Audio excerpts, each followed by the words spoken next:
দর্শক, আপনাকে স্বাগতম আন্তর্জাতিক সংবাদে। শুরুতে সংবাদ শিরোনাম, এরপর বিস্তারিত। প্রথমেই জানিয়ে দেব, হরমুজ প্রণালী বন্ধ করার অধিকার কোনো দেশেরই নেই, কাতার। আরও জানিয়ে দেব, চীন সফরের আগে পুতিনের ভিডিও বার্তা। আরও জানিয়ে দেব, হরমুজ প্রণালীর কাছে ইরানের দ্বীপে বিস্ফোরণ। সর্বশেষ জানিয়ে দেব, সময়কে নিজেদের হাতিয়ার ভাবছে দুই পক্ষই।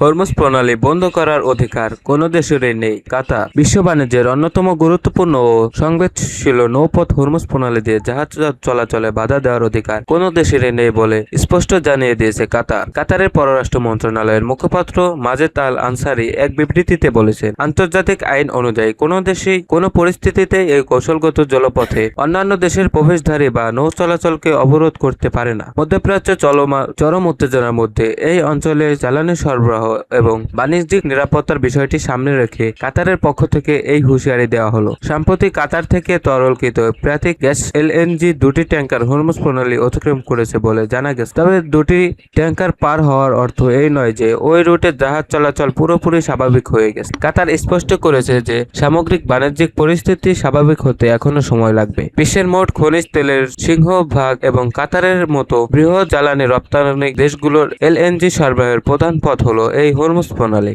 সাম্প্রতিক সময়ের আঞ্চলিক সংঘাত ও সামরিক উত্তেজনার কারণে এই নৌপথে জাহাজ চলাচল ব্যাহত হওয়ার যে আশঙ্কা তৈরি হয়েছিল, কাতারের এই বিবৃতিতে তাকে কেন্দ্র করেই বৈশ্বিক সম্প্রদায়ের উদ্বেগ আরও বাড়িয়ে দিল।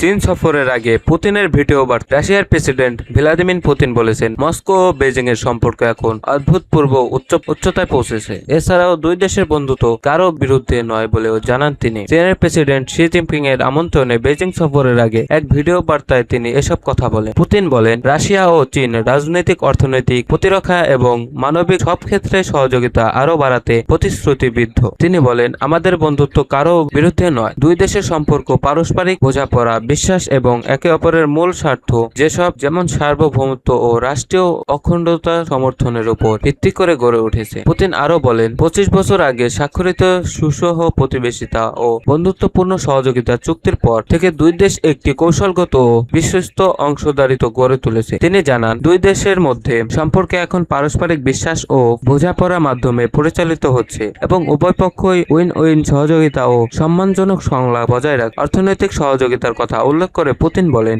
দ্বিপাক্ষিক বাণিজ্য $200 বিলিয়ন বেশি হয়েছে এবং এখন প্রায় পুরো লেনদেন রুবল ও ইউয়ানে সম্পূর্ণ হচ্ছে। তিনি আরো জানান, দুই দেশের মধ্যে ভিসামুক্ত ব্যবস্থা চালু হওয়ার পর্যটন, ব্যবসা ও মানুষের মধ্যে যোগাযোগ আরো বৃদ্ধি পাবে। শেষে পুতিন বলেন, রাশিয়া চীনের ইতিহাস ও সংস্কৃতিতে অন্তর্ভুক্ত গুরুত্ব দেয় এবং দুই দেশের মধ্যে সাংস্কৃতিক ও মানবিক সম্পর্ক আরো গভীর করতে চায়।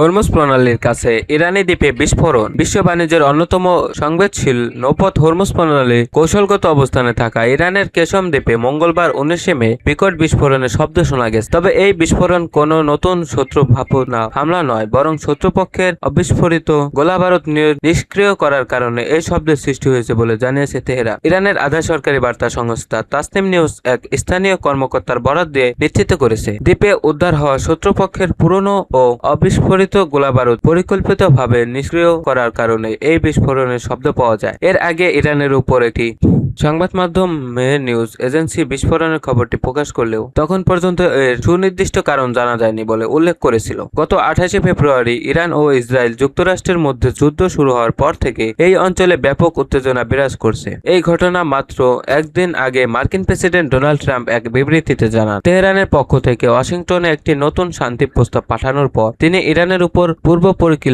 পরিকল্পিত বিমান হামলা সাময়িকভাবে স্থগিত করেছেন। ট্রাম্প আরও উল্লেখ করেছেন, ইরানের পারমাণবিক কর্মসূচি সীমাবদ্ধ করার লক্ষ্যে একটি নতুন চুক্তিতে পৌঁছানোর খুব ভালো সম্ভাবনা তৈরি হয়েছে। তবে এই স্থগিত দেশের আগে মার্কিন যুক্তরাষ্ট্র ও ইসরায়েল পুনরায় যুদ্ধ শুরুর জন্য কোনো চূড়ান্ত সামরিক প্রস্তুতি নিচ্ছিল কিনা তা তাৎক্ষণিকভাবে নিশ্চিত করা যায়নি। সময়কে নিজেদের হাতিয়ার ভাবছে দুই পক্ষই। ইরানের উপর যুক্তরাষ্ট্র ও ইসরায়েলের যৌথ হামলার 3 মাস হতে চলেছে, কিন্তু সংকট কাটার কোনো লক্ষণ তো নেই। উল্টো মার্কিন অবরোধ এবং হরমুজ প্রণালীতে তেহরানের শক্ত অবস্থানের কারণে পরিস্থিতি এখন এক চরম অচলাবস্থায় রূপ নিয়েছে। কোনো পক্ষই নিজেদের অবস্থান থেকে এক চুলো নড়তে রাজি নয়। ফলে একদিকে যেমন অর্থনৈতিক রক্তক্ষরণ বাড়ছে, অন্যদিকে তেমনি যে কোনো মুহূর্তে নতুন করে পুরোদস্তুর যুদ্ধ বেঁধে যাওয়ার সংখ্যা তীব্র হচ্ছে। নীতি বিশ্লেষকদের প্রধান উদ্বেগ এখন আর কোনো চুক্তি হওয়া নিয়ে নয়, বরং উদ্বেগ হলো ওয়াশিংটন বা তেহরানের কোনো একটি ভুল হিসাবের কারণে এ উত্তেজনা কত দ্রুত আরেকটি বড় সংঘাতের দিকে মোড় নিতে পারে। যুক্তরাষ্ট্র ও ইসরায়েলের ভেতরে ইরানের উপর নতুন করে সামরিক হামলার দাবি জোরালো হচ্ছে। কিছু কর্মকর্তার চুক্তি চাপ বাড়ালে তেহরান দুর্বল হবে এবং তারা আলোচনা টেবিলে ফিরতে বাধ্য হবে। তবে এই তথ্যের তীব্র বিরোধিতা করছেন ইসরায়েলের institute for national security studies এর জ্যেষ্ঠ গবেষক এবং ইসরায়েলি সামরিক গোয়েন্দা সংস্থার ইরান শাখার সাবেক প্রধান ড্যানি সিন্ট্রিনোভিচ। তিনি বলেন, এই তথ্যের মধ্যে একটি বড় সমস্যা আছে। আমরা অতীতেও বারবার এই চাপ প্রয়োগের কৌশলে পরীক্ষা করেছি এবং ইরান কখনোই আত্মসমর্পণ করেনি। আঞ্চলিক এক সরকারি কর্মকর্তা রয়টার্সকে বলেন, আমরা এখন এক ঘনিষ্ঠ যুদ্ধের মধ্যে দিয়ে যাচ্ছি, যেখানে দিন দিন একটি নতুন মার্কিন ও ইসরায়েলি হামলার সম্ভাবনা বাড়ে। রয়টার্সের এক প্রতিবেদনে বলা হয়েছে, ক্ষেপণাস্ত্র কর্মসূচি, পারমাণবিক সক্ষমতা বা হরমুজ প্রণালীর নিয়ন্ত্রণকে কেবল ইরান নীতি হিসেবে দেখে না, বরং এগুলোকে তারা ইসলামিক প্রজাতন্ত্রের টিকে থাকার আদর্শিক ভিত্তি মনে করে। তাদের মতে এগুলো ছেড়ে যাওয়া মানে সমঝোতা নয়, বরং আত্মসমর্পণ। এদিকে পাকিস্তানের মধ্যস্থতায় দুই পক্ষের মধ্যে কয়েক দফা পরোক্ষ আলোচনা হলেও কোনো অগ্রগতি হয়নি। দুপক্ষের প্রত্যাশার ব্যবধানই আকাশচুম্বী।